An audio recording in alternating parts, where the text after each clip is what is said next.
Boa tarde a todos, sejam todos bem-vindos a mais um programa Bate-Papo com Joana de Ângeles, aqui no canal Amigos de Nosso Lar. Uma alegria ter vocês aqui. Boa tarde para quem está no Brasil, boa noite para quem está aqui em Portugal, 20 horas em Portugal, 17 horas no Brasil. E para quem está no mundo também, para quem vai assistir depois, sejam todos bem-vindos. Que felicidade estar aqui por mais esse mês para falar de temas doutrinários, para trazer Joana de Ângeles para o nosso bate-papo. Bate-papo sempre do Nelson. Hoje o Nelson, eu sou apresentador hoje, tá? Quem sabe amanhã vamos ter outros. O nosso convidado de hoje, o nosso convidado mensal. E Joana de Ângeles. A gente vai tentando trazer aqui Joana, de acordo com o tema, para conversar conosco, para nos auxiliar no nosso dia a dia, na questão prática do dia a dia, nas nossas questões, nos nossos conflitos. Essa é a ideia, tá bom, pessoal? E claro, vocês aqui conosco, sempre bem-vindos. O pessoal vai chegando aos pouquinhos, já tem gente falando aqui. Vamos ver quem está conosco? Vamos ver quem já está aqui ao vivo. A Sandra Eiterer, nossa amiga de Juiz de Fora, Minas Gerais, que teve conosco no outro programa, no Resenha Espírita, que a gente apresenta lá no Consolar Esclarecer, um canal com base em Lisboa, Portugal também. Uma alegria ter você aqui, Sandra. Que bom que a gente está junto aqui. Sandra de Juiz de Fora, nos dá boa tarde. O Adilson, que eu não vou nem arriscar de falar o seu nome, tá, Adilson? Para não falar besteira. Uma tarde abençoada a todos. Seja bem-vindo, Adilson. Que bom que você está aqui conosco. A Cleo Mota nos dá boa tarde também. Boa tarde, Cleo. Seja bem-vinda. A Luísa Maciel nos dá boa tarde a todos. Seja bem-vinda, Luísa. A Cristiane, do Paraná. Seja bem-vinda, Cristiane, nossa amiga. Que bom que você está aqui conosco. Temos também o Júlio Aniceto, lá de Vila Velha, Espírito Santo. Que bom que você está aqui também, Júlio. Pessoal, fica à vontade, tá? Para fazer pergunta, colocações, de acordo com o tema, conforme a gente vai gerenciando aqui, a gente vai trazendo também esse contributo. A ideia aqui é a gente bater um papo, literalmente. Nós três, eu, Joana, Adriane, que é a nossa convidada de hoje, e vocês também, tá bom? Quero que todo mundo participe conosco aqui. O Marcos nos diz aqui, olha, boa tarde, Nelson e Adriane. Nelson, depois vou lhe chamar no Instagram, mas por enquanto estou com problema no app. Preciso muito da sua ajuda.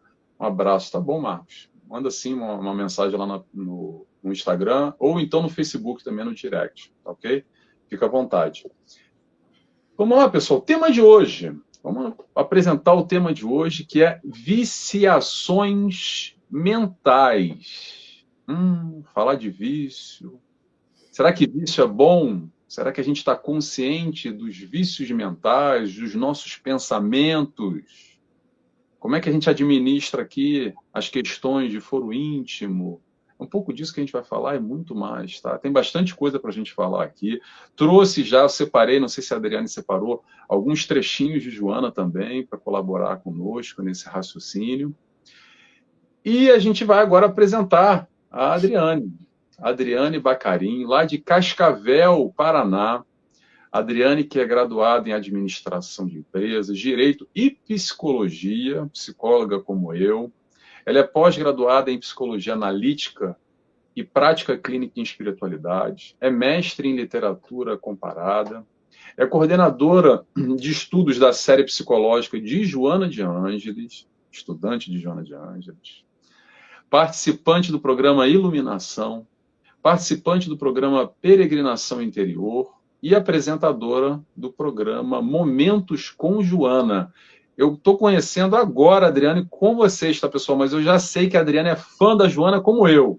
Fã de carteirinha. Tem um número, tem a carteirinha dela aí. Se pegar na carteira, eu sei que ela tem uma carteirinha fã da Joana ali, com um carinho e tudo. Ela é articulista do jornal de Estudos Psicológicos de Londres e palestrante e divulgador espírita. E mais, tem livros editados, tem um livro que acabou de sair dela agora aqui, que eu vou pedir para ela mostrar para a gente já já. Mas seja bem-vinda, Adriane, é um prazer te conhecer, obrigado por você ter aceito o nosso convite. Nelson, o prazer é meu, né? Como eu te falei desde o primeiro contato que a gente teve, falar de Joana é sempre uma honra, né? É sempre uma alegria, porque para nós, para mim, vou falar de mim então, para mim ela teve todo um trabalho importante no meu próprio processo, né?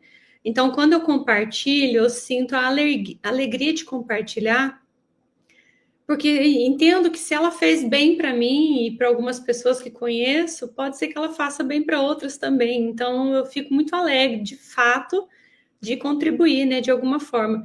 E vi aqui no chat alguns queridos que sempre acompanham os trabalhos que a gente tem feito, né? Como, por exemplo, o Adilson, que eu conheço, né? Conheço bem, a Cleo Mota, que é uma. Participa com a gente dos estudos, a Cleo é lá de Curitiba, né, que é a cidade onde está morando hoje o nosso querido Jorge Alahá.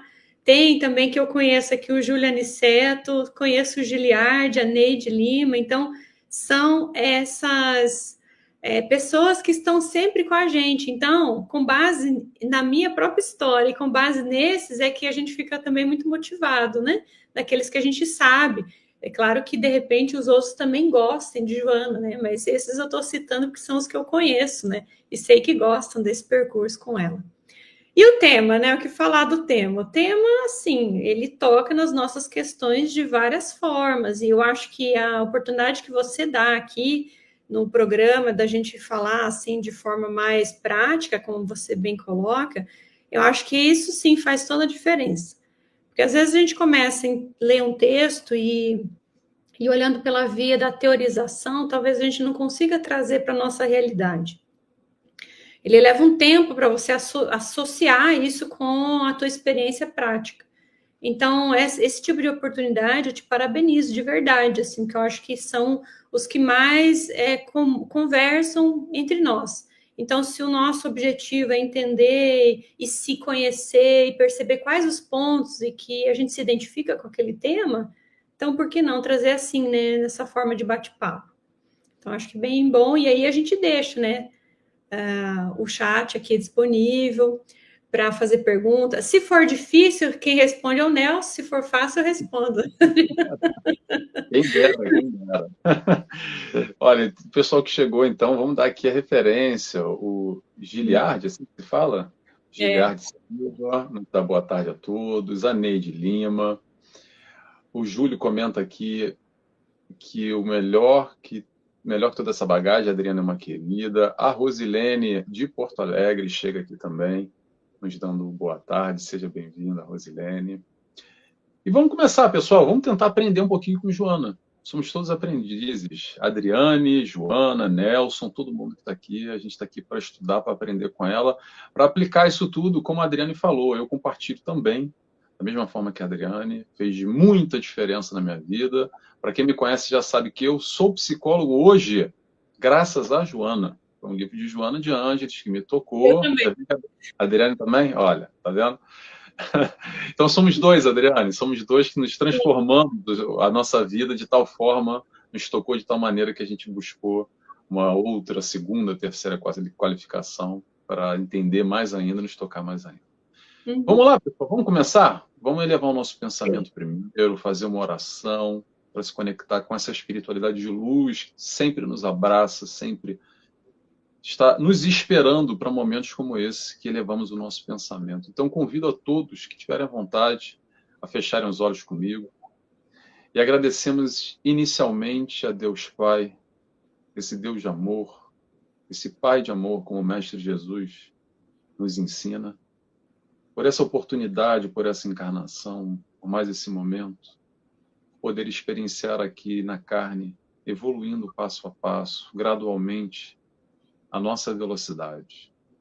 Agradecemos ao amigo Mestre Jesus, nosso companheiro de caminhada, aquele que nos mostra o caminho do amor, o caminho da felicidade. Nosso modelo, nosso guia. Obrigado, Senhor. Agradecemos a toda a espiritualidade de luz, trabalhadores do canal Amigos do Nosso Lar, que nos envolvem, nos recebem e nos abraçam em momentos como esse. E dessa forma pedimos autorização para dar início a mais um programa, essa tarde e noite de hoje. Que assim seja, graças a Deus. Vamos lá, pessoal. Vamos começar então. Oração feita. Já elevamos um pouquinho a nossa vibração. Então chegou o momento para falar de viciações mentais. Adriane, a palavra é sua. Fica à vontade. Ok. Bom, a Joana queria começar dizendo assim, ó, ela tem uma característica de escrita que nem sempre os temas são distribuídos com um título. Então, por exemplo, tem alguns temas que ela coloca lá no título já logo o que ela vai falar, e outros eles aparecem de outras formas e aparecem mesclados em outros temas. Então, a questão dessa mudança de pensamento, dessa saída dessa característica de viciada, de pensar, é um tema que ela traz em várias das suas obras. Às vezes a gente está falando uma outra coisa e tem lá uma frase, algo que se posiciona sobre isso. Mas hoje eu separei alguns textos, você tinha comentado, né, se eu tinha feito algum tipo de texto separado, alguma coisa, mas elegi 2 textos da obra Momentos de Saúde e um texto que é do Despertar do Espírito. Não vou falar de todo ele, claro, né? Só para a gente dizer quais as referências que a gente está tirando. Mas na obra que é Momentos de Saúde, ela fala no capítulo 3 e 4 sobre esse processo de renovação.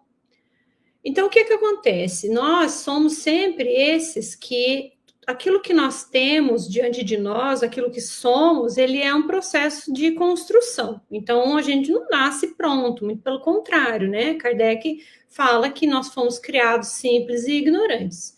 E nesse processo de simplicidade, ignorância, e às vezes não necessariamente passando pela feira do mal, como se coloca em um livro dos Espíritos, mas a ignorância, ela se dá enquanto a gente não entende o mecanismo da vida, as experiências e tudo mais. E em muitos desses casos, nós acabamos por adotar alguns comportamentos com base nessa primeira fase que a Joana, ela separa 4 grandes etapas, né? E ela coloca que a primeira etapa primitiva, mais instintiva da humanidade, a segunda, ela fala que é a fase mais da razão, né? Que é a fase que a gente poderia dizer que hoje nós estamos entrando nessa fase, que é quando a gente começa a analisar sobre as coisas, entender melhor. A outra seria a fase da intuição, que é quando a gente entra mais em contato com essa via de 2 planos, mas de uma forma um pouco mais intensa, mais usual, mais comum. E a quarta etapa, que é a etapa da angelitude. Então, ela traz essa separação didática para a gente entender que os processos eles vão se dando de forma gradual, muito similar ao que Allan Kardec traz para nós na escala dos espíritos, né? Ele traz essa separação didática também, para que a gente entenda as variações de consciência. Então, nessa primeira fase aí, primitiva, mais instintiva, muitas experiências ficaram marcadas no nosso inconsciente a respeito de como é a vida. Então, quando eu passo para as outras etapas, eu vou assimilando, eu vou entendendo, eu vou tendo uma ótica da vida alinhada para esse tipo de viciação, para esse tipo de interpretação. Então, é como se tudo que eu visse usando um óculos com a lente azul tivesse sempre a coloração azul, porque a forma de interpretar isso, né, a forma de ver, que daí ela vem se manifestar na estrutura de ego, mas que antes vem pelo inconsciente mesmo, a gente acaba vendo as coisas dessa forma. Então, hoje, o que a gente tem de reclamações, assim, que algumas pessoas dizem? Que nós temos alguns pensamentos muito repetitivos, pensamentos muito voltados para um viés hostil da vida. Então, entendem a vida como uma vida dura, uma vida difícil, uma vida complicada, né? Até a Joana usa um termo que ela diz, né? A vida não é um mar de lágrimas, né? Ele não é essa parte ruim, mas a gente pode ver as coisas dessa forma por conta dessas viciações que fomos tendo no decorrer dos tempos, não é?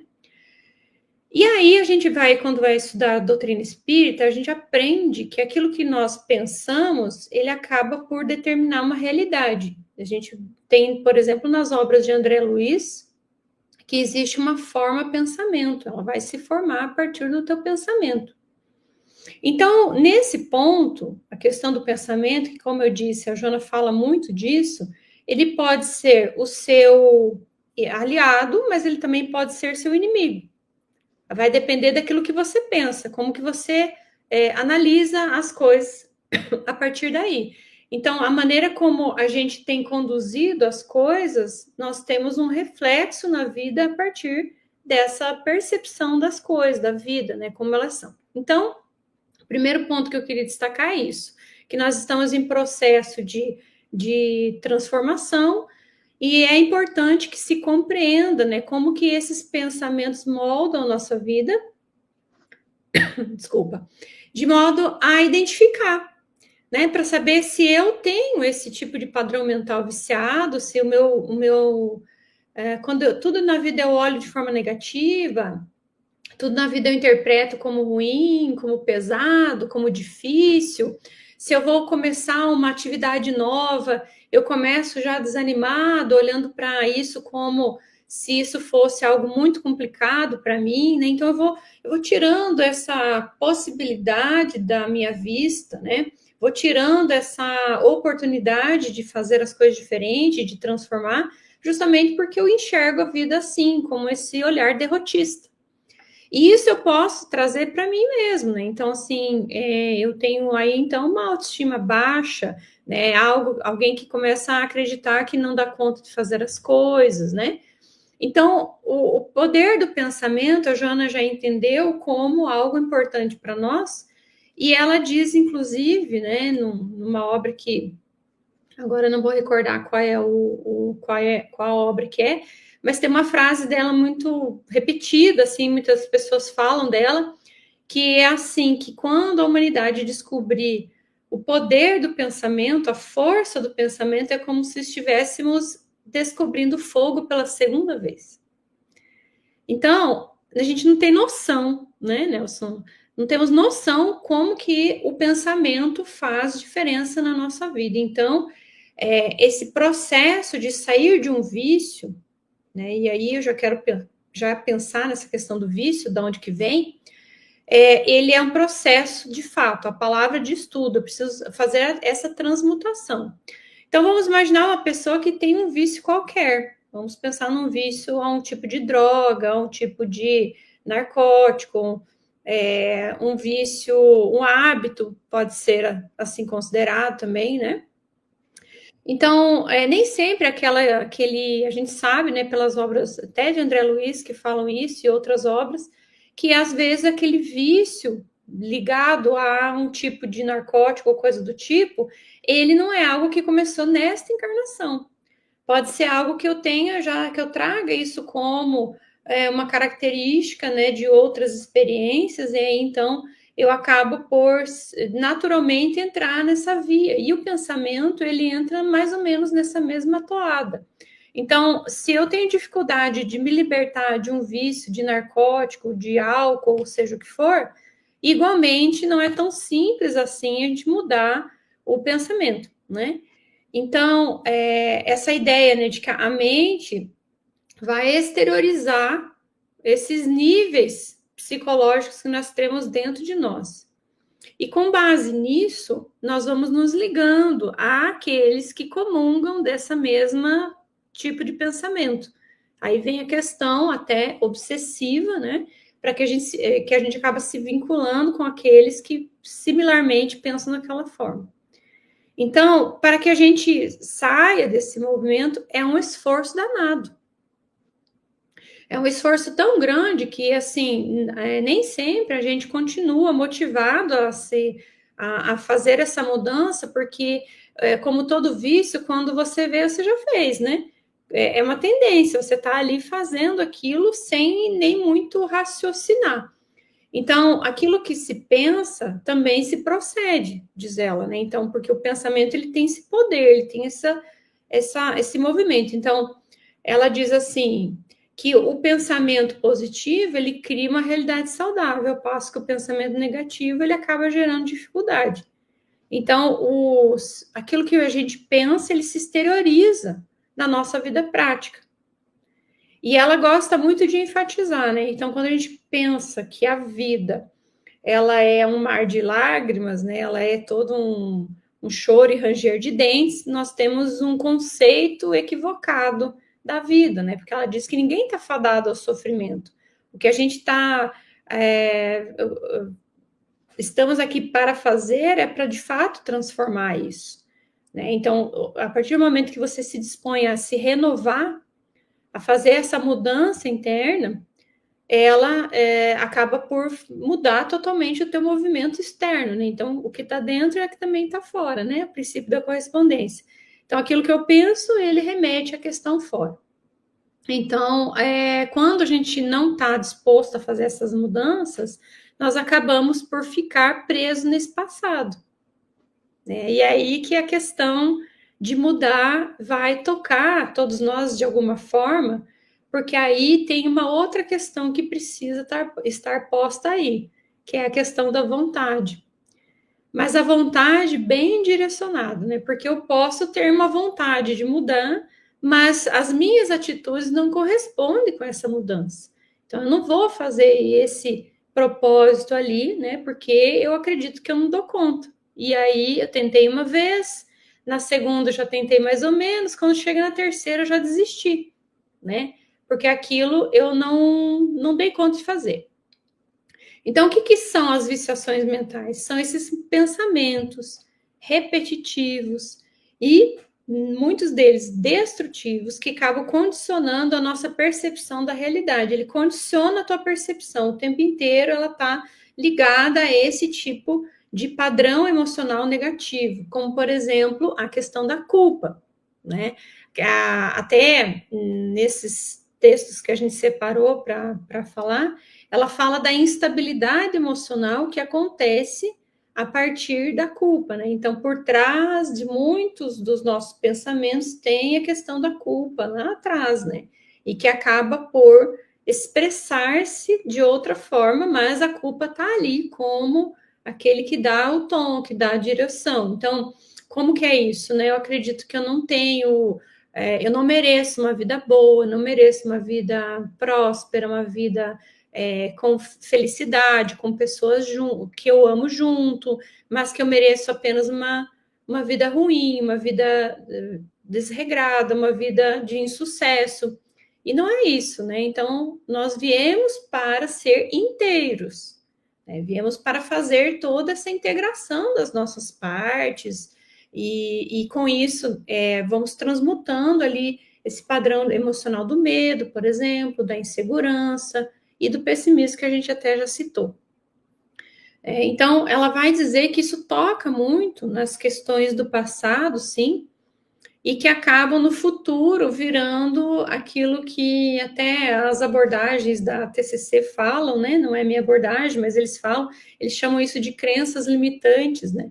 Que são aquelas, eu acredito que isso é algo que tá para mim, né? Isso tá para mim na vida, e eu não posso alterar isso, uma espécie de contrato que a gente faz com relação à vida. E aí eu não vou fazendo essa mudança porque eu não creio que isso é algo para mim, né?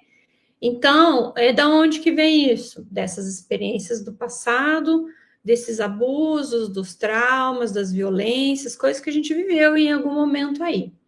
Além disso, né, não dá para deixar de citar a questão das influências familiares e sociais na atual encarnação, né? Então, até você falou do livro, né? Nesse livro aqui, que é o Reconcilia-te, nós falamos disso no capítulo 3, né? O quanto a experiência da família, né, desse contato com pais, às vezes até super protetores demais, neuróticos, pais muito complicados, assim, em sua estrutura, acabam passando isso como uma experiência aos seus filhos, né? Até mesmo aqueles que são autoritários, os negligentes, os que abandonam. Então, nós vamos trazendo um conjunto de viciações mentais acerca da vida muito complexa, da vida muito dolorosa, muito difícil, porque toda a minha infância ficou marcada com esse tipo de experiência, né? Então, eu não tinha alguém ou um exemplo que fosse, às vezes até mesmo fora do contexto ali familiar, mas alguém socialmente falando, né, que nessa fase da infância, a nossa sociedade é a família, né? Só depois que, na adolescência, que nós saímos disso e vamos para outros grupos. Mas não temos ali um familiar um pouco mais distante que nos traga uma realidade diferente. Então, é como se eu pintasse a vida com essas cores, né? Eu colocasse a vida dessa forma e é isso, a vida é assim para mim, eu entendo a vida dessa forma. E com isso, né, fora a questão do pensamento, agora trazendo para uma questão um pouco mais prática ainda, né? Então, esse tipo de pensamento, ele traz muito impacto na nossa vida. Como que é isso, né? Eu trago, por exemplo, resultados em doenças que são as psicossomáticas ou as fisiopsíquicas, a Joana chama. Então, as fisiopsíquicas, né? Então, vou agregando esse pensamento e o meu corpo todo vai sentir, porque o meu corpo, a gente sempre tem que lembrar, né? Ele é resultado do espírito, né? O espírito vai plasmar aquilo que ele é e o que ele tem de necessidade naquele corpo. Então, os pensamentos negativos, eles afetam diretamente o nosso corpo físico. Como que eles afetam? Gerando transtornos emocionais, transtornos psicológicos, né? Como, por exemplo, a ansiedade, o estresse crônico. O tempo inteiro a pessoa está estressada, ela olha a vida com essa afobação, né? essa angústia, essa inquietação. Ela pode ir também para campos da depressão, um sentimento de desvalia, que a gente citou antes, né? Então, eu não mereço essa vida, eu não mereço ser feliz, não mereço um emprego novo, um casamento bom, eu não mereço nada, porque eu trago por trás disso tudo o sentimento de culpa, né? Isso que eu interpreto a vida dessa forma. Então, essas lentes que eu me utilizo são lentes embaçadas, né? Lentes distorcidas e trazem a vida dessa maneira. Além disso, as doenças autoimunes, que a gente tem visto cada vez mais e que a medicina tem dificuldade até de explicar, né, o que procede naquele corpo ali e que não identifica, né? Além disso, também poderíamos pensar nos distúrbios hormonais, né, aqueles casos de distúrbios hormonais, não necessariamente quando você atinge uma idade específica ali, que a gente tem naturalmente aquela oscilação hormonal, né? No caso das mulheres e dos homens também, que tem essa alteração hormonal, mas em fases normais, então, por exemplo, aquelas alterações de tireoide e outros hormônios importantes para a nossa estabilidade física, né? E aí a Joana fala, né, de forma assim também muito enfática, a questão da instabilidade emocional e relacional. Então, a mente, que é onde ela tem esse perfil de interpretação da vida, ela acaba tendo reações extremas. Então, aquela pessoa que tem, assim, muita oscilação de humor, traz consigo insegurança, agressividade, porque por trás daquela reação tem algo dela que ela não compreende, diante dessa angústia que ela sente e que ela vai tentando disfarçar na vida, de certa forma, ela vai exteriorizar em algum momento, porque nem tudo a gente consegue barrar, né, segurar. E, além disso, né, essa dificuldade de perdoar, porque quem fica evidenciado aí é a questão do ego, né? Porque quem se ofende é o ego. E então a gente tem dificuldade de se libertar do passado, e o que a gente então fica preso nas pessoas que nos traíram, que nos abandonaram, que nos deixaram para trás, que foram viver suas vidas e independente daquilo que tinham feito de promessa para nós, né, elas não cumprem com aquilo, então a gente acaba tendo esse tipo de dificuldade de viver na questão prática, né? Além disso, a gente poderia pensar na questão da projeção dos medos, nas frustrações de toda a ordem, né? Então, tem uma frase dela que ela diz assim, que ninguém pode mudar o passado, né? A gente não pode mudar o passado. Eu não consigo alterar uma ocorrência que aconteceu, seja em relação às outras pessoas, né? Aquelas que prometeram algo para nós ou que se relacionam conosco, como, por exemplo, os nossos pais, e que trazem ali as suas... A gente acaba projetando neles, né, essa necessidade de que eles fossem os nossos guardiões, os protetores, os cuidadores, e às vezes eles não dão conta, né, de oferecer isso. Então, a gente não consegue mudar as pessoas, não consegue mudar esse passado. O que nós conseguimos mudar? Mudar a nossa posição, na nossa visão em relação a esse passado. Então, eu olho para isso, tem até uma frase do Sartre, né? Talvez você conheça ela, acho que sim, porque ela é bem famosa, que diz assim: não importa muito o que os outros fizeram de nós, mas o que eu fiz do que fizeram de mim, né? O que eu fiz do que fizeram de mim?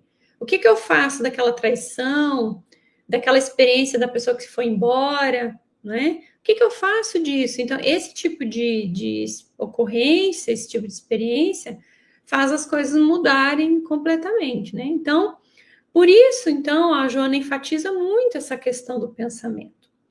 E aí, para isso, né, ela fala como se fosse uma espécie de reprogramação do pensamento. E eu gosto de citar, eu falo isso muito para os meus pacientes, assim, né, embasado nesse olhar também, quando, assumindo essa posição de raciocínio lógico que a Joana traz para a gente, né, esse raciocínio de encarar as coisas de certa forma diferentes. Então, quando vem o pensamento, e esse pensamento está ali, ele está me perturbando, ele está recorrente, ele está se repetindo, e eu sinto aquilo como algo constante na minha vida, então, se eu permito que ele fique ali, né, que ele converse comigo, que ele comece a fazer morada, que ele faça parte desse ponto de vista, que é o que a gente estava citando antes, nós entramos num movimento que ela chama de masoquismo emocional. Então, você ficar preso naquilo, então você está vivendo a experiência masoquista. Então, você não precisa viver isso. Você não precisa. Então, porque esse sentimento de culpa que a gente traz, né, e em muitos casos são culpas inconscientes que nós trazemos, eles fazem com que a gente traga um comportamento na vida como um movimento autopunitivo. Então, eu começo a adentrar numa autopunição. Eu acho que eu só vou me livrar daquilo que fiz se eu sofrer bastante. Se eu sofrer muito, assim, porque então, se eu sofrer pouco, não vai ser o suficiente. Então, eu preciso sofrer. Então, eu vou criando um comportamento de masoquismo, né? Seja nas coisas não dando certo, seja no movimento de procrastinação, né? Porque o que está por trás da procrastinação é, de repente, o não desejo de que aquilo dê certo. Então, eu não quero que aquilo dê certo. Eu falo que sim, mas inconsciente, né? Sem perceber, eu estou fazendo totalmente o contrário, para que não dê certo. Porque daí é aquilo, eu vou dizer assim, tá vendo? Eu realmente não mereço. Então, eu não faço. Eu não chego nunca à conclusão. Eu não coloco em prática aquele sonho que eu fiz lá no começo do ano, que eu estava lá na praia, ou seja lá o que for, e eu escrevi uma lista de coisas que eu quero fazer durante o ano, e nenhum daqueles projetos se concretiza. Porque na minha ideia, na minha crença particular, eu preciso viver uma experiência masoquista.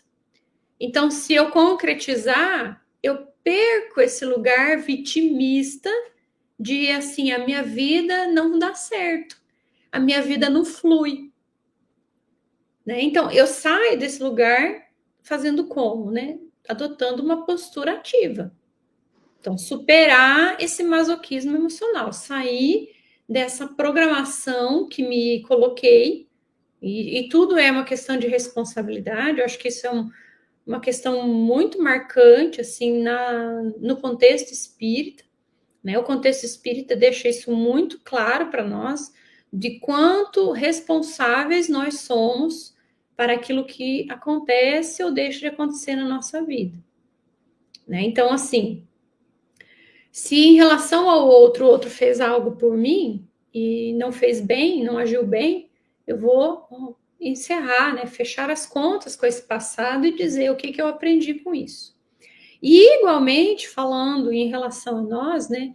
Se de repente a minha culpa, o meu sentimento do passado eu trago e faço uma avaliação de que eu não agi bem, de que eu poderia ter feito diferente, então eu igualmente entendo, porque eu não sou mais aquela pessoa do passado.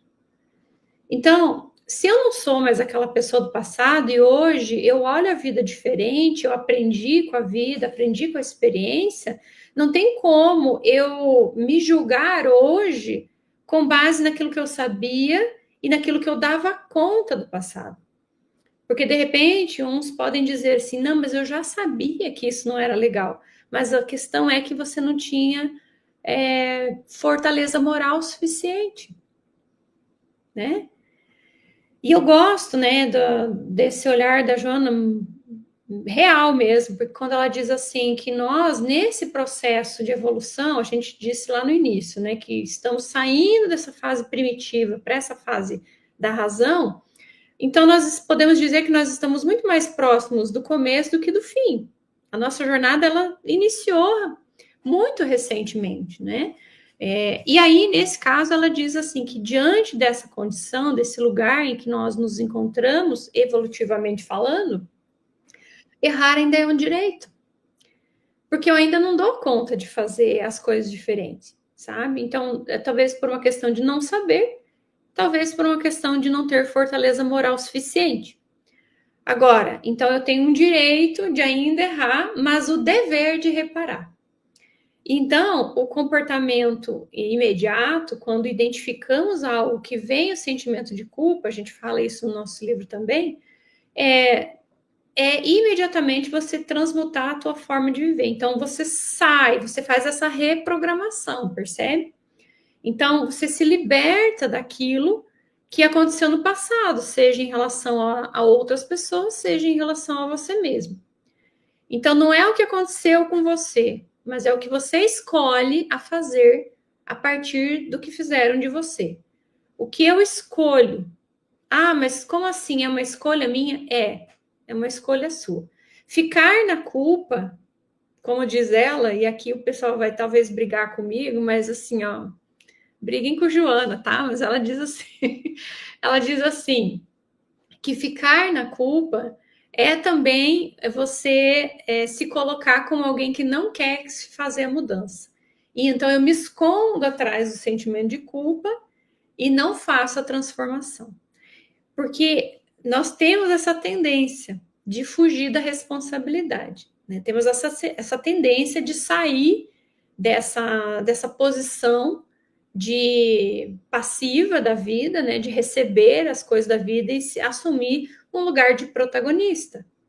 Tá? Então, temos essa dificuldade, e por conta disso, a gente se esconde atrás da culpa, se esconde atrás do que os outros nos fizeram, se esconde atrás de uma ocorrência da vida. Então, percebe?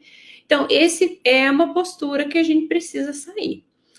Por isso que ela enfatiza muito, né? Acho que depois, se alguém quiser fazer pergunta, como a gente disse, pode colocar, pode fazer suas contribuições, a gente vai trazendo aqui. Por isso a importância do autoconhecimento, né, Nelson? Porque eu preciso saber quais são os meus padrões. Eu preciso entender o que desses padrões são autodestrutivos, são autopunitivos, são comportamentos que, no fundo, eu digo que eu quero, mas no fundo eu não estou fazendo a minha parte para que aquilo aconteça, né?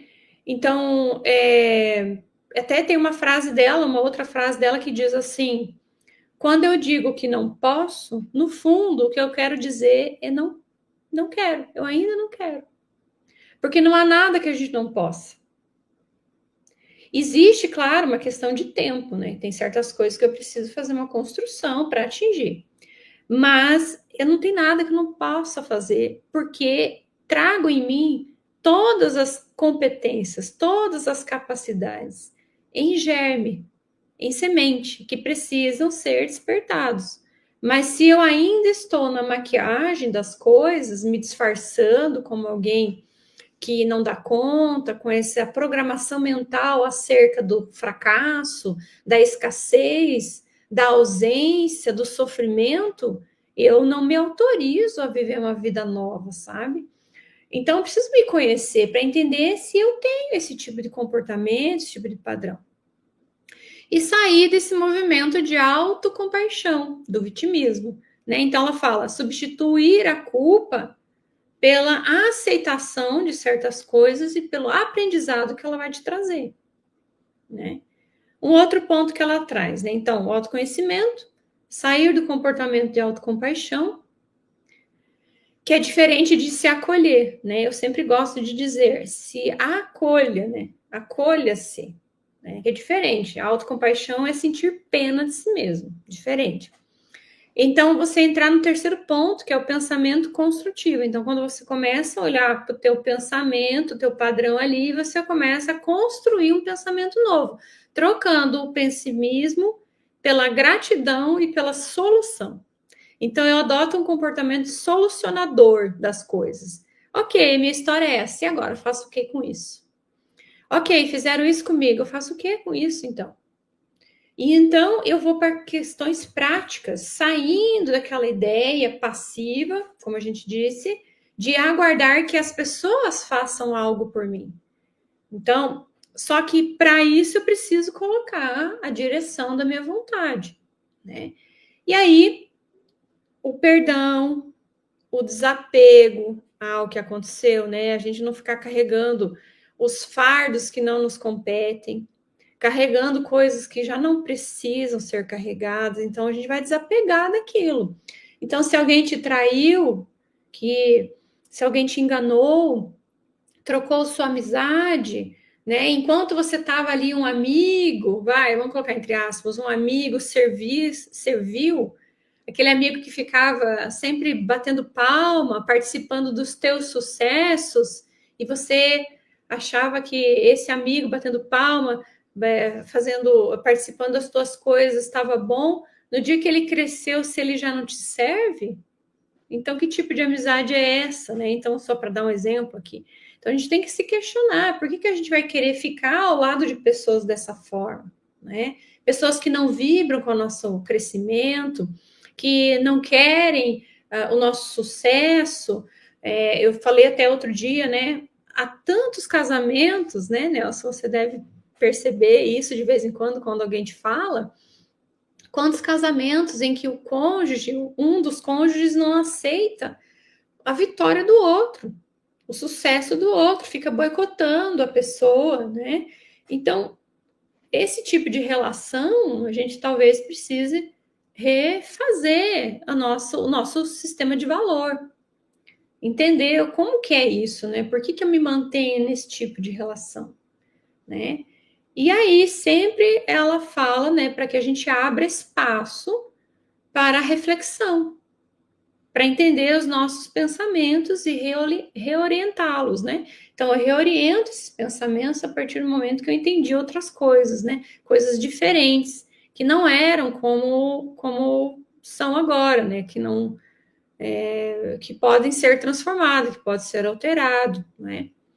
E aí, com isso, a gente vai vendo a vida de outra maneira, a vida vai tendo outro tom, a vida vai tendo outro colorido, né? Então, acho que eu citei antes, né, mas não falei, como que a gente fala, né, para os pacientes, por exemplo, quando a questão emocional está ali e ela está tomando quase que conta da nossa personalidade.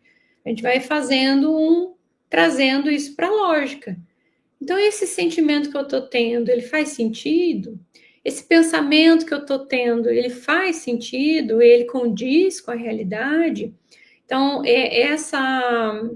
essa ideia que está me vindo aqui tem a ver com o que eu fiz ou deixei de fazer, e aí a gente vai despotencializando tanto o sentimento que fica ali, né, a partir de uma emoção, como também do pensamento, que às vezes ele vem porque ele é viciado, né? Ele vem porque nós somos acostumados a fazer essa autodepreciação, somos acostumados a fazer essa derrubada da nossa experiência, né? Então, e ele vem, mas eu, assumindo a minha vida, assumindo o meu protagonismo, eu não aceito esse pensamento.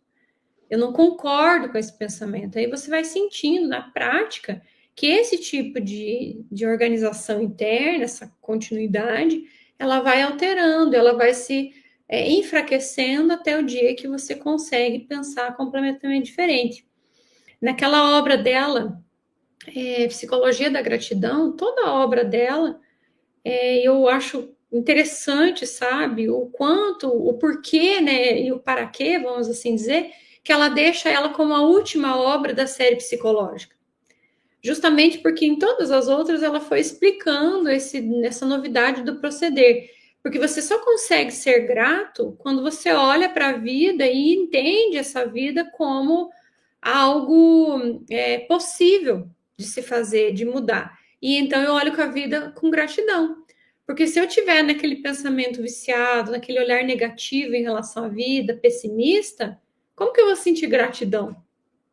Ela vai ser algo, né, da boca para fora, não é mesmo? Não sei se você quer fazer algum comentário, alguma intervenção, fica à vontade, tá? Eu acho que já. Adriane, tem tanta coisa aqui que você falou que acho que dava para pegar esses tópicos todos e fazer um estudo, um curso completo. Tem muita coisa boa. Eu apontei muita coisa, inclusive agora esse da gratidão, que eu gostei muito dessa prerrogativa, digamos assim, para a gente ter uma análise profunda da nossa vida como um todo e perceber ela, mas de verdade, não a gratidão da boca para fora. A gratidão, sentimento mesmo, analisando o que foi bom e principalmente o que foi ruim, de acordo com o nosso juízo de valores. Porque com a nossa visão limitada, muitas vezes a gente acredita o que é bom e ruim, e nem sempre no nosso processo evolutivo, no nosso crescimento. Às vezes o que é ruim no primeiro momento, passado um tempo a gente percebe que ainda bem que aconteceu aquilo, senão não teria crescido, experienciado e evoluído. Estou generalizando aqui, a gente vai pegar cada um para adaptar para a sua forma. Mas tem um ponto aqui, Adriana, que eu gostei muito que você falou, essa questão do pensamento e as nossas tendências, trazendo lá da encarnação passada, analisando os nossos padrões e entendendo que esse é o passado que se faz presente no hoje. Como? Através dos vícios, através dos pensamentos repetitivos, que a gente não sabe nem porquê, nem vem da onde, mas parece que está ali o tempo inteiro, martelando, e está vindo, e é constante, e parece que a gente não consegue fugir, e nos alcança o tempo inteiro. Então, deixa eu falar um pouquinho sobre vícios aqui, só um tópico para a gente pensar de uma maneira geral. Os vícios vêm de hábitos. Hábitos repetitivos, constantes. E quando a gente está falando de hábito, não necessariamente vem só dessa encarnação. Lembramos que, como a Adriana nos frisou agora, muitas vezes vivemos por diversas encarnações num condicionamento, num proceder, num modus operandi. E criamos ali vícios.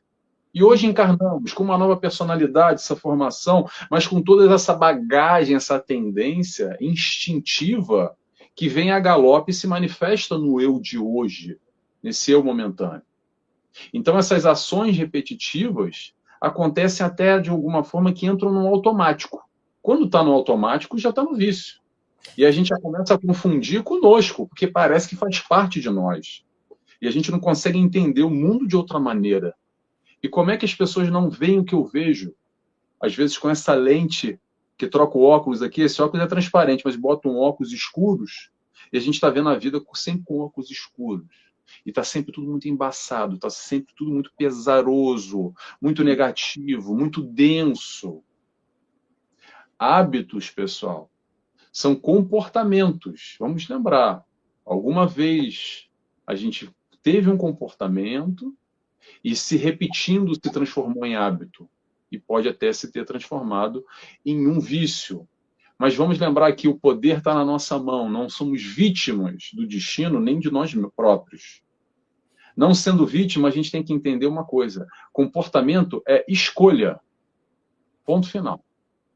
Então, a questão de comportamento e escolha, vamos entender uma coisa. A maior parte dessas questões, como a Adriane falou, está no padrão, está no inconsciente, está no automático. Vamos primeiro trazer, através dessa autoanálise, desse autoconhecimento, e percebendo, trazendo para o consciente. Quais são os meus pensamentos? Perfeito. O que se passa no meu dia a dia aqui? E qual é a minha resposta para a vida? Porque caminhando na vida, os fatos acontecem. Agora, a forma que nós interpretamos o mesmo, a análise que a gente faz, tem a ver com o quê? Com o nosso óculos aqui, com a nossa lente. Que a minha lente é diferente da Adriane, nem melhor nem pior, faz parte da nossa caminhada individual, de quem está aqui conosco, assistindo ao vivo ou vai assistir depois.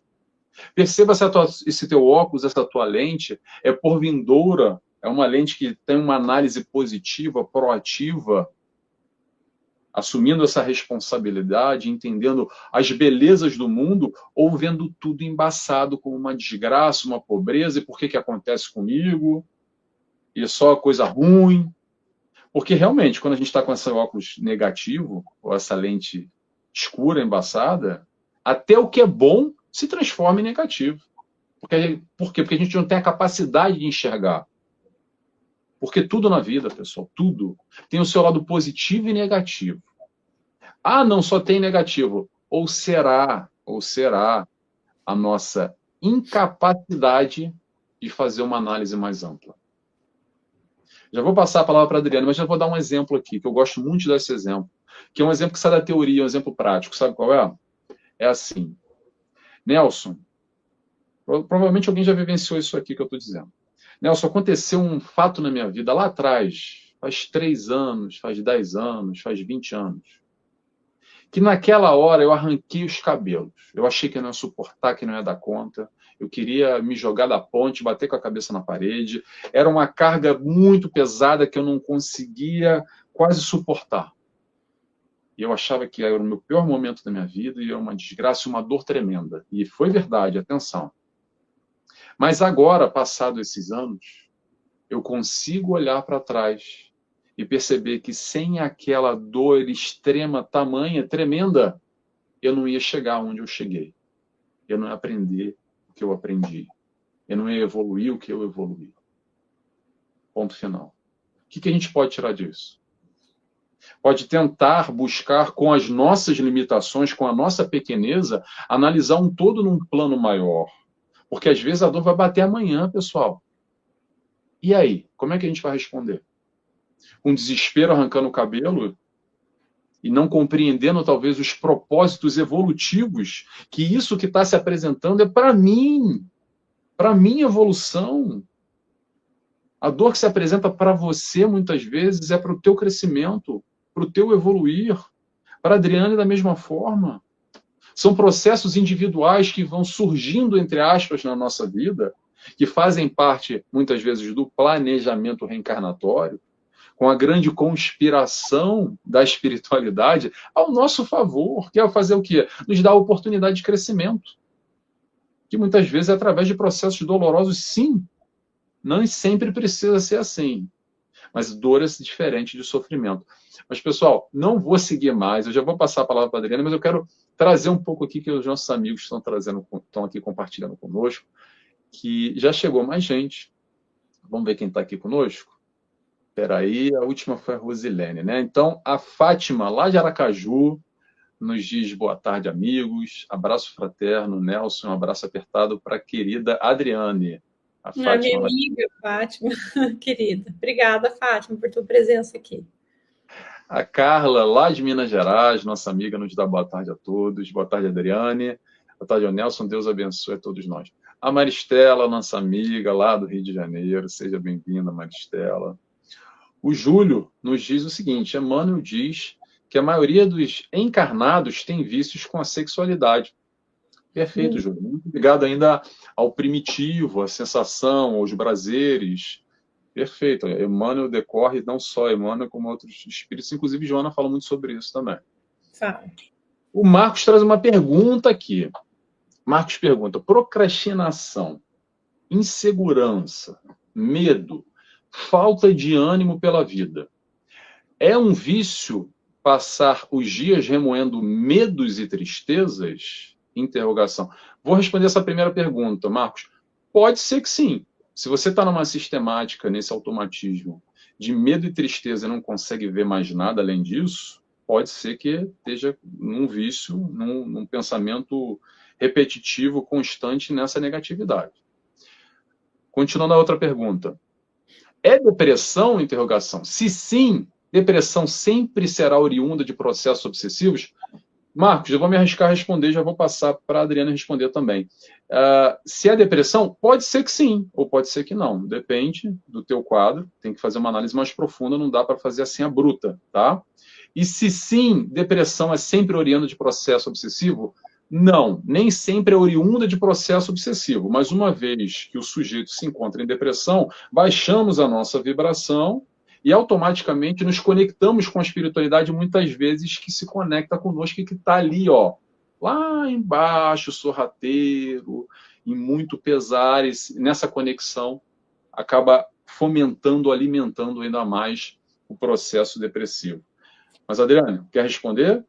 Ou posso seguir? Não tenho nada para acrescentar, que eu acho que você respondeu muito bem, né? E de certa forma a gente foi trazendo, né? Por exemplo, a questão da procrastinação que ele cita, a insegurança, o medo de alguma forma trouxe, mas me chama a atenção a questão da falta de ânimo, né?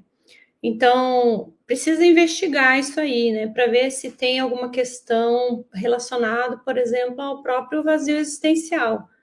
Né? A questão 943 do Livro dos Espíritos traz muito isso para a gente. E Joana também trabalha muito bem, tem até textos dela que são com esse título do vazio existencial, que é quando a gente tem uma ociosidade, né, algo na vida, se sente assim, num determinado momento da vida, nós estamos tão satisfeitos com ela, não temos mais nada para buscar, e vamos entrando num processo de ociosidade.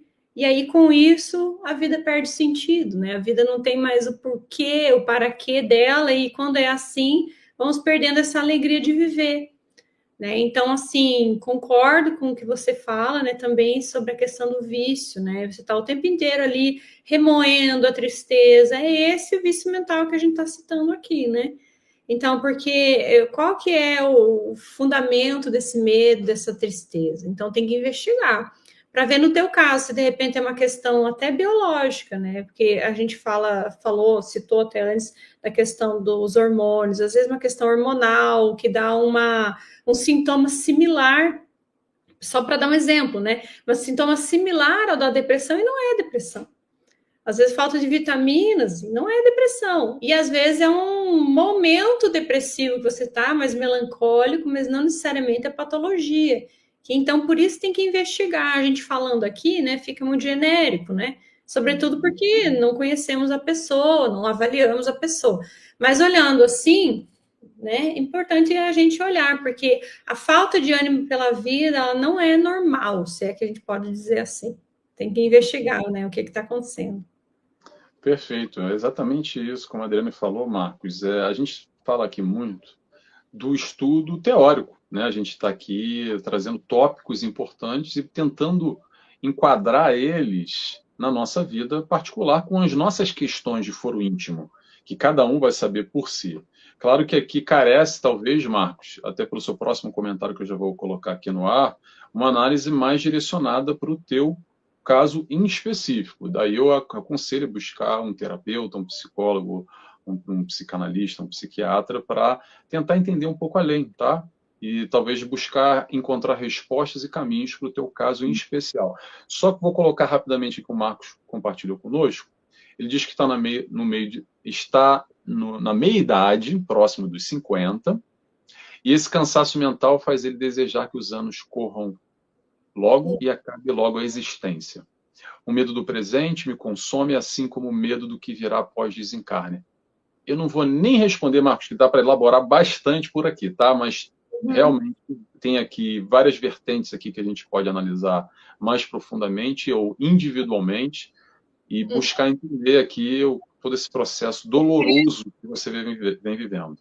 Gostaria de fazer um comentário, se possível. Pode, claro, fica à vontade. Eu gosto muito de um viés do Carl Gustav Jung, que ele diz, né, que nessa segunda metade da vida, né, que normalmente nesse contexto, não necessariamente cronológico, essa marcação cronológica, né, mas essa segunda metade da vida que é quando a gente entra num processo de declínio dela, e que começamos a pensar o que aconteceu na nossa vida, o que a gente teve de resultado dela, os acertos, os erros e etc. Então, essa fase, ela é mais introvertida mesmo. Então, ela tem esse tom, assim, mais de pensar na vida e começa a sentir um pouco do medo da morte, da velhice mesmo, a gente começa a querer se esconder da velhice. Então, tem vários fatores aí. Por isso que sempre a Joana nos estimula a que a gente faça uma preparação para quando chegar essa fase, nós já estejamos com um viés diferente. O que determina uma questão patológica ou não é frequência, intensidade e duração. Então, você tem que avaliar a frequência, como que você fica triste, a intensidade dessa tristeza, dessa melancolia e o quanto tempo ela está durando na tua vida. Então, só assim e com uma investigação mais assertiva, mais particular, olhando para você, é que é possível dizer se é algo patológico ou não. Mas eu te digo assim, com base nos estudos da Joana, é importante que se faça, não permita que isso piore, né? Vai atrás, né? Vai buscar o que está te acontecendo aí, que eu acho que isso vale a pena. Perfeito, Adriane. Aqui a nossa amiga Beth nos diz boa tarde, Beth Teles nos diz boa tarde, Adriane, Nelson, a todos de Uberlândia, Minas Gerais. Seja bem-vinda, Beth. A Lena Pobel, lá do Rio de Janeiro, nossa amiga, nos diz boa tarde a todos. Seja bem-vinda, Lena. E a Carla aqui faz um relato, compartilha conosco. Excelente palestra, muito edificante. Felizmente me vejo nas questões que a Adriana está pontuando. Felizmente, porque assim eu possa levar essa aprendizagem para a vida e assim fazer as mudanças necessárias. Perfeito, Carla. Essa é a ideia realmente. A ideia é a gente pegar todo esse conceito teórico e fazer essa aplicação, se identificando, percebendo os caminhos. O que Joana vai nos trazer, o que a doutrina espírita nos traz, são esclarecimentos, caminhos para a gente transformar a nossa caminhada evolutiva nessa encarnação e outras também. Espero eu voltar com esse conhecimento espírita numa próxima encarnação ou junto ao espiritismo. Para quê? Para dar sustentáculo, ficar mais leve ou não tão pesado, porque as dificuldades vão continuar acontecendo para todos nós, mas muitas vezes a gente passa a perceber que não são dificuldades, mas são oportunidades, que aí vai mudar um pouco o modo de perceber e enxergar a vida. Muito bom, Carla, obrigado por compartilhar conosco. A Lili Greca nos diz, oi, Adri, querida amiga. Não, querida minha, amiga querida. O Marcos diz que gostaria de falar mais, mas não quero monopolizar a live. Agradeço muito suas palavras, Nelson e Adriane. Deus o abençoe. Marcos, que bom, Marcos. O importante é como a Adriane falou. Há caminho, sempre há caminhos, tá? Se você está querendo encurtar, ou buscar, ou querer antecipar, isso demonstra que, de alguma forma, você não está percebendo o que tem que perceber, o que todos nós temos que perceber. Sabe o que é? Experienciar a encarnação como um todo. A infância teve a sua importância, o meio de idade tem a sua importância, como a velhice tem a sua importância. Uma vez que estamos encarnados aqui, é para experienciar, vivenciar, aprender, crescer e evoluir. Ponto final. Se de alguma forma a gente não está conseguindo perceber, bate um pouco essa resistência, esse conflito, essa angústia, essa baixa e vontade de acelerar o que vai ter o seu tempo por si só. E o próprio tempo vai nos dando a maturidade ou nos proporcionando essa oportunidade de crescimento como um todo. Tá bom, Marcos? E aqui a Beth dos Dias. Marcos, um abraço fraterno, Deus os abençoe. Verdade.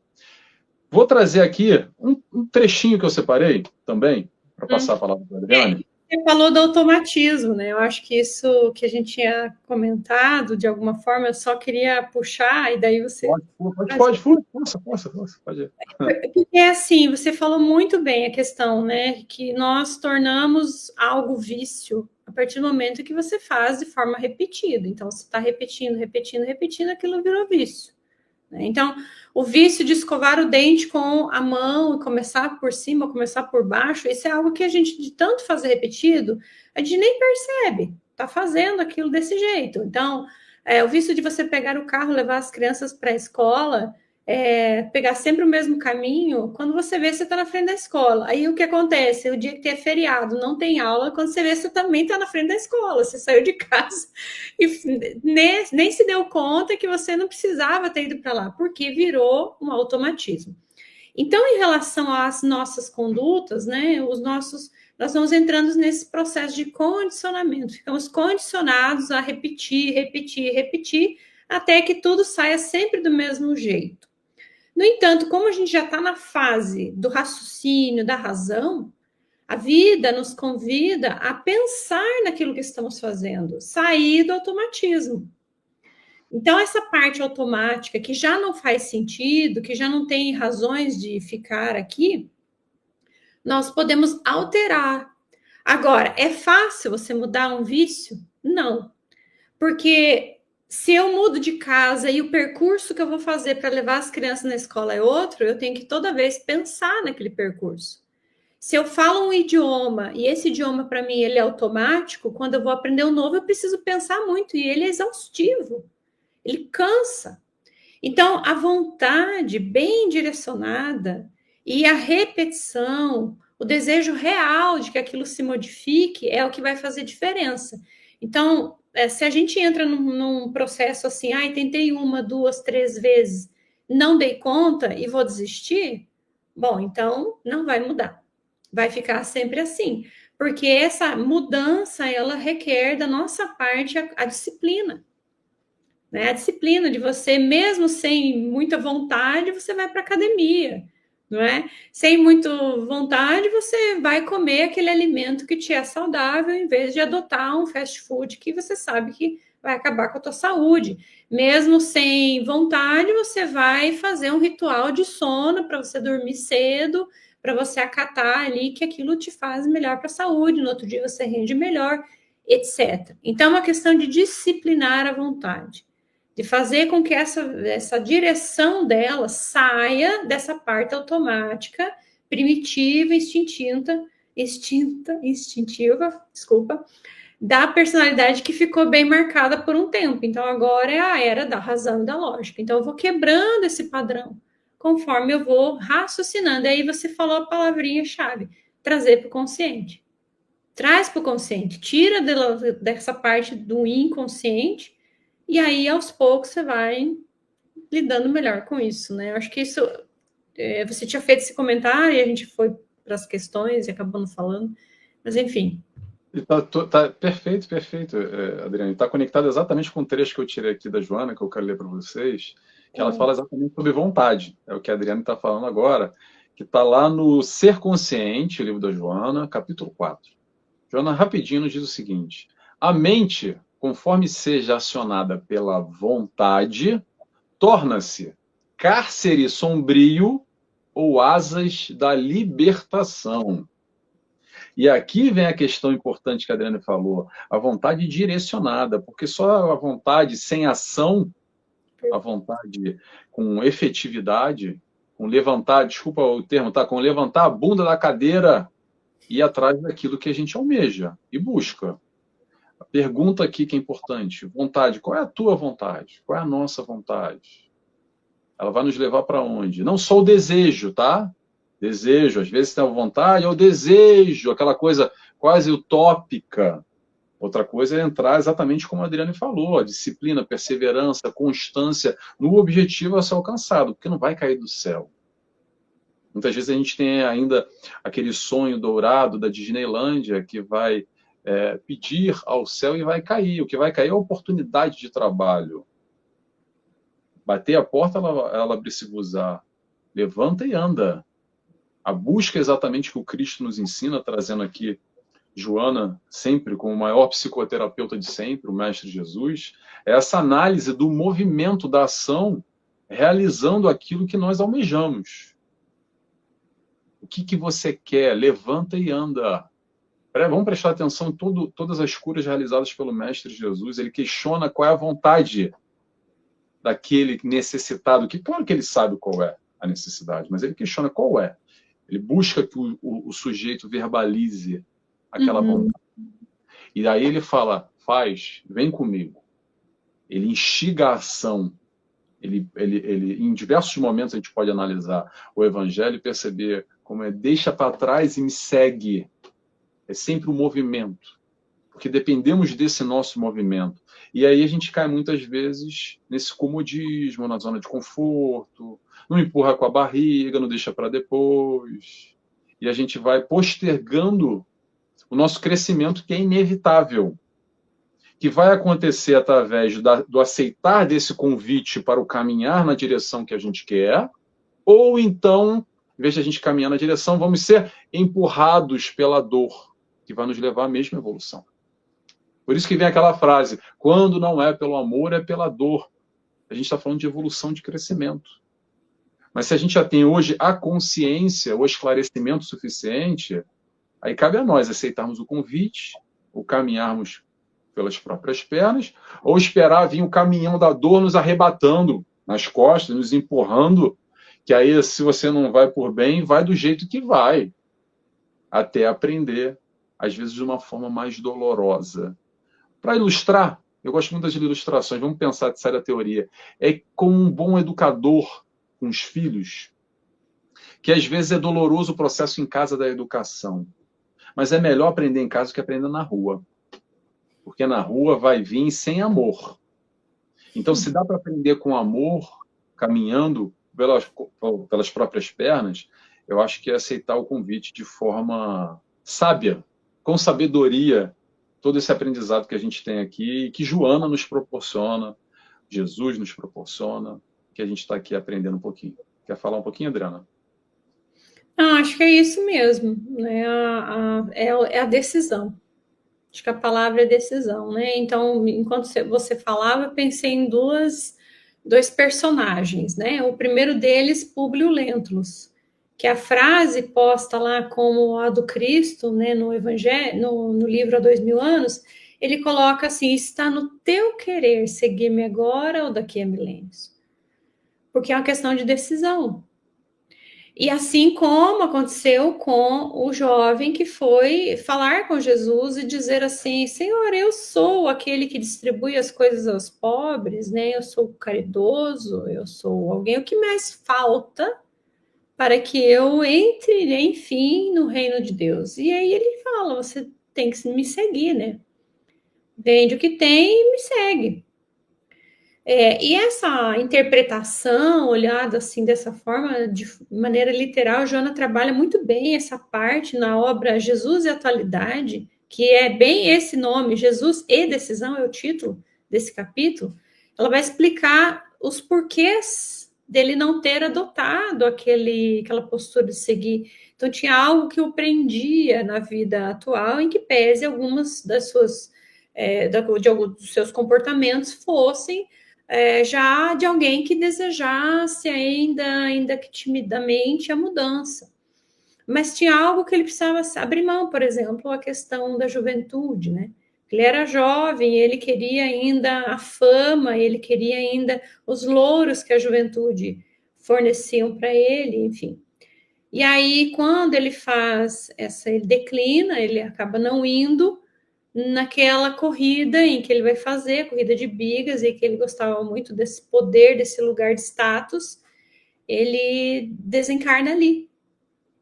Então, os convites que Jesus nos faz, eles são diferentes. Para Joana de Cusa, ele orienta que ela ficasse em casa, que ali estaria o seu processo, mas este, diferente, ele chama para que venha junto.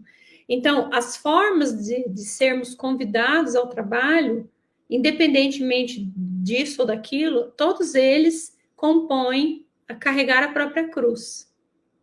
Carregar a sua existência, a sua experiência, né? E até nesses textos que a gente separou para hoje, eu estava lendo, ela fala que às vezes o processo de você viver a experiência dentro de um contexto familiar complexo, isso também nos traz aí essa decisão de transformar, apesar disso, de se separar disso, não na forma literal, né, mas simbolicamente falando, entendendo que isso é uma passagem, é um período, que certas coisas cabe ao outro fazer e não só você. Então, a responsabilidade de um é daquele e a sua é sua, e assim separar emocionalmente das histórias, enfim. E com isso aprender, entendendo que é uma etapa, que é uma passagem, que é um período, que logo as coisas vão se modificando, porque somos espíritos imortais, né? Estamos na Terra num momento curtíssimo comparado a todo o processo, né? Então, é o que me chega, assim, não sei se... Perfeito, perfeito, Adriane. Tem o nosso amigo Júlio aqui que colabora conosco, que nos diz que a nossa depuração não vai acontecer de uma hora para outra, mas a força de vontade, o movimento de se conhecer, iniciar a mudança, já acontecendo, é o que temos como dever. Perfeito, Júlio. Exatamente esse processo de mudança, aplicação prática da vontade. E aí eu separei um outro trechinho da Joana, que está lá no Vida, Desafio e Soluções, capítulo 11, em que é a referência, e Joana nos diz assim, sobre a mente, tá? A mente é um corcel rebelde que necessita ser domada pelo exercício de direcionamento a valores que elevem e dignifiquem o ser.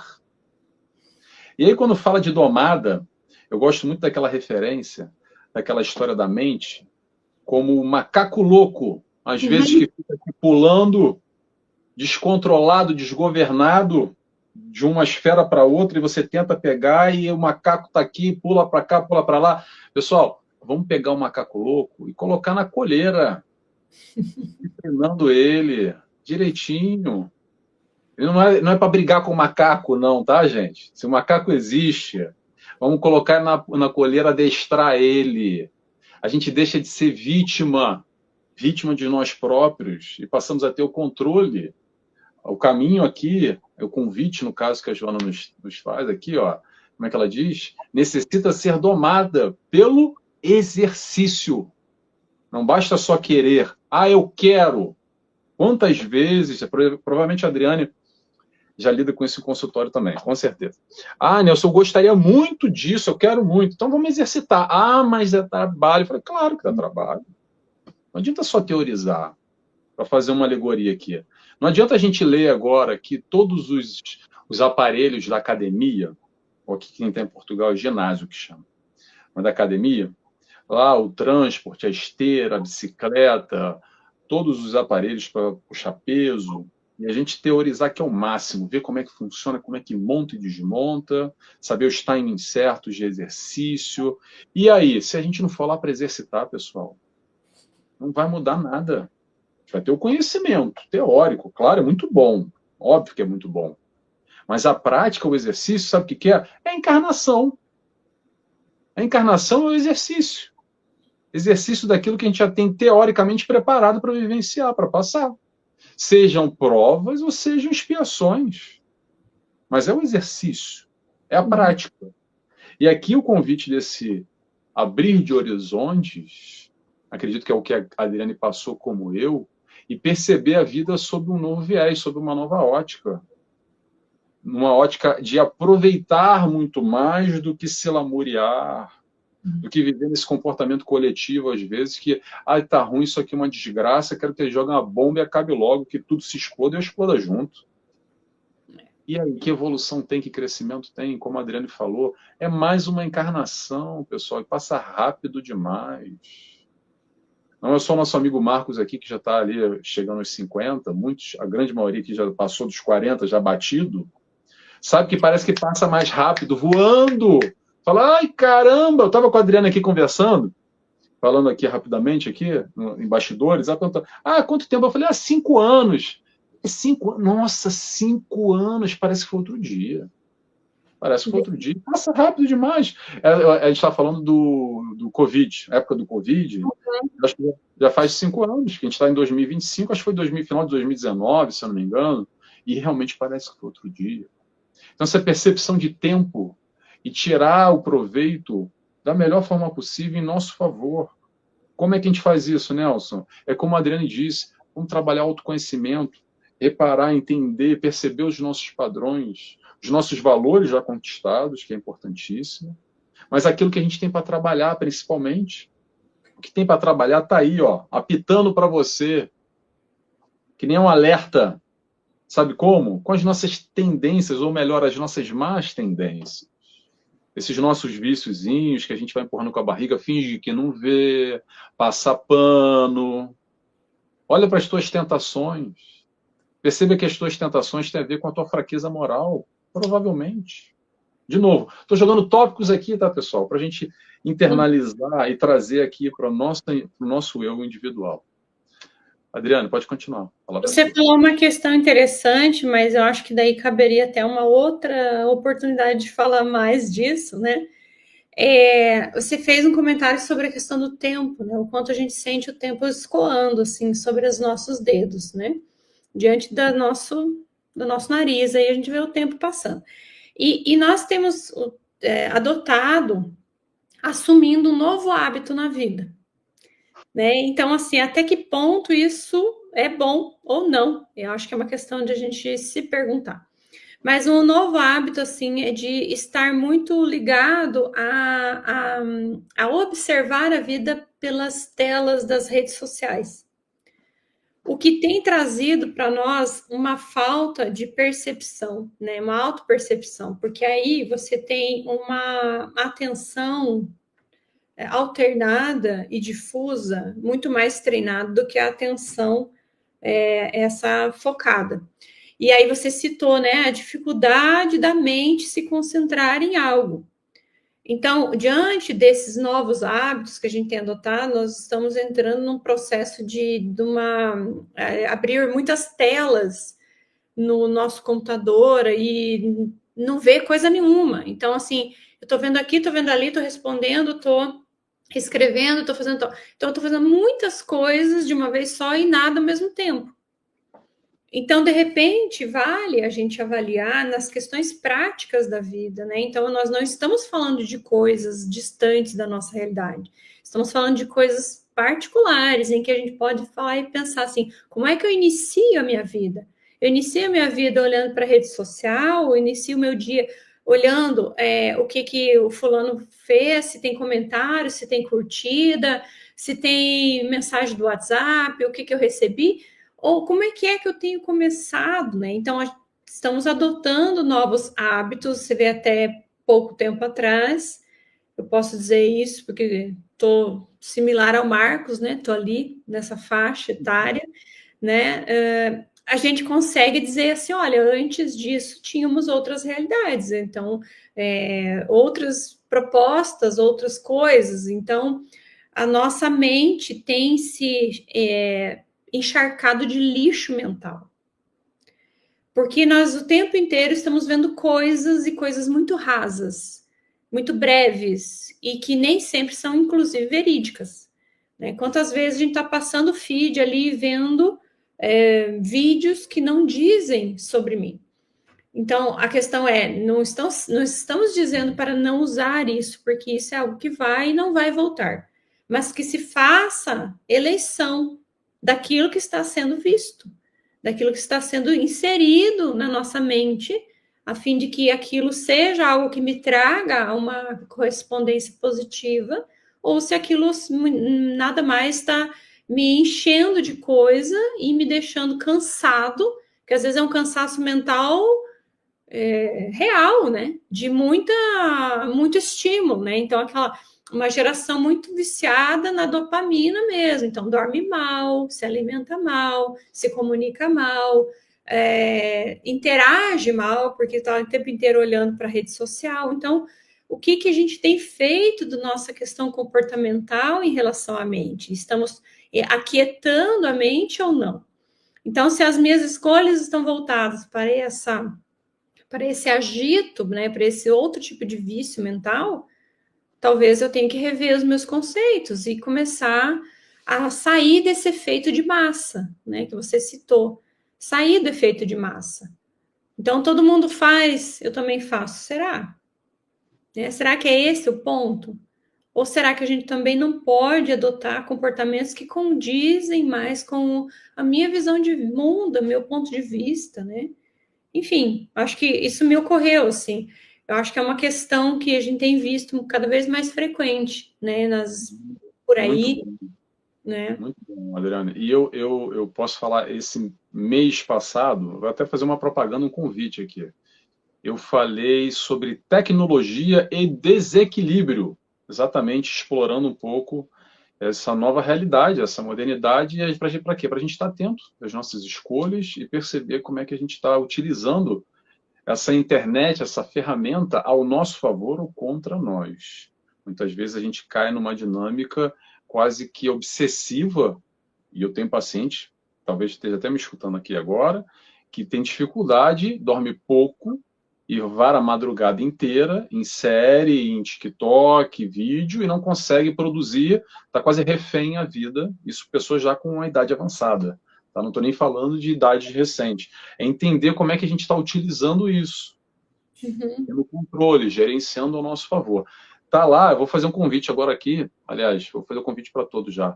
O meu canal no YouTube, que é o nt.nelson Tavares, nt.nelson Tavares, tá na pasta, na playlist, que é Encontro com Nelson Tavares, que é um programa que eu tenho mensal na TV Chico Xavier, e o último mês agora de janeiro, eu falei sobre tecnologia e desequilíbrio. Vocês gostam desse tema, querem escutar um pouquinho, porque a gente foi explorando, fiquem à vontade. Tem mais comentários aqui que eu quero trazer, que o pessoal fez. Aliás, a gente tem pouco tempo já, estou vendo aqui, a gente tem 4 minutinhos, então eu vou só abrir rapidamente. O Adilson nos diz que Martinho Lutero dizia, abre aspas, não podemos impedir que os pássaros voem sobre as nossas cabeças, mas podemos impedir que eles façam ninhos sobre elas. Podemos lutar contra as tentações para... Peraí. As outras ele repete, ele colocou 3 vezes aqui. Mas foi ótimo. As tentações, né? Isso, né? Ótimo você ter falado isso, Adilson, porque eu gosto muito desse pensamento não, de lidar com o pensamento, que é o seguinte, o pensamento, só para fechar aqui, pessoal, já vou passar para a Adriane. O pensamento, pessoal, é um pássaro que pousa na nossa cabeça muitas vezes. Essa analogia é muito boa. Só que às vezes pousa uma bonita andorinha, e às vezes vai pousar um pombo ou um urubu. E a gente não tem o controle do que pousa. Mas sabe o que a gente tem o controle? A gente tem o controle se ele fica lá ou não. O pensamento nutre, transforma, como também incomoda e prejudica. Atenção, que emoção está atrelada a esse pensamento? Perfeito. De que forma ela está alimentando, que tipo de sentimento? Então, ter atenção aos pensamentos, ou melhor, aos pássaros que estão pousando aí, de repente. Que você está caminhando e, de repente, nem sabe por quê, vai, pip, pousou. Agora a escolha é tua, a escolha é nossa. Ele fica ou ele segue? Você quer um pombo na cabeça, um urubu na cabeça? Olha que eu sou flamenguista, tá, pessoal? Nada contra o urubu, que é o nosso símbolo do Flamengo. Aliás, estou até de vermelho e preto aqui. Mas o urubu não é muito legal, né? Um urubu, um pombo.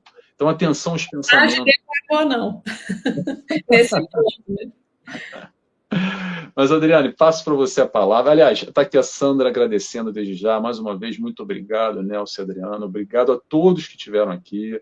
Eu passo para as considerações finais, Adriane. Se você puder, te peço para você fechar para a gente com uma oração também. Pode ser? Ok, claro. Sim, eu acho que então eu te agradeço mais uma vez a oportunidade para que a gente teve aqui de falar desse tema. Eu acho que é um tema assim que de alguma forma, maior ou menor grau, atinge nós todos, né? De alguma forma. E eu gosto sempre de relacionar a questão do pensamento com as emoções e sentimentos, né? Porque às vezes o sentimento faz essa função também, né? Então a característica é a mesma, para que a gente faça essa desconstrução, para que ele não faça ninho, para que não faça morada e que não venha cobrir de cinza, cobrir de negro a nossa vida, mas para que ele traga ali algum tipo de orientação. Então, se eu me utilizar daquele pensamento para fazer a transmutação das coisas, talvez ele sirva para algo, né? Para eu entender o meu viés e para onde eu tenho caminhado, né? Das minhas viciações. Mas ele não pode fazer morada, porque eu já entendi que isso me traz um desalinho, isso me traz consequências bem ruins para o meu processo de amadurecimento e crescimento espiritual. Então, agradeço mais uma vez e sim, encerramos agora com a nossa prece de agradecimento profundo aos bons espíritos que nos assistiram, que nos envolveram, que nos inspiraram, que nos permitiram fazer conexões mentais, conexões emocionais, a fim de que, para além daquele conteúdo visto, apresentado e bem trabalhado por Joana de Ângeles, tivéssemos a condição de perceber o nosso próprio movimento em torno de nós mesmos, as nossas próprias condutas. Te agradecemos, Mestre da vida, por todos os ensinamentos, pela paciência que tens conosco, pela insistência no bem de fazermos algo diferente por nós e respeitando, claro, como sempre, nosso livre-arbítrio, permitindo que façamos nós as nossas escolhas no nosso tempo, nas nossas condições. Hoje, Mestre amado, diante das percepções da nossa vida, notamos quão necessitamos de Ti. Por isso te pedimos, uma vez mais, ficas conosco, Senhor, hoje e sempre, nos inspirando e sendo para nós nosso mestre, modelo e guia, para que façamos, enfim, o nosso processo de autodescobrimento e autodespertamento. A gratidão, a falange de Joana de Ângeles, que certamente te esteve presente, e te pedimos que abençoe e ampare nossa semana, para que ela seja profícua e rica de conhecimento e de trabalho. Muito obrigada. Que assim seja. Que assim seja. Obrigado, Adriane, pela participação. Adorei, foi muito bom. Espero que vocês tenham gostado também. Já vi que tem várias mensagens aqui agradecendo. Pessoal, tá aí no canal Amigos de Nosso Lar, uma playlist com esse programa que é o Bate-Papo com Joana de Ângeles. Teve vários já, algumas dezenas talvez, já tem mais de 20, se não me engano, com diferentes convidados, diferentes temas. Está lá, procura na playlist, que é o Bate-Papo com Joana de Ângeles, ou no meu canal também, o nt.nelson Tavares, nt.nelson Tavares, tem lá uma playlist com todos os programas realizados. Beijos, abraço a todos e até a próxima, pessoal. Tchau, tchau.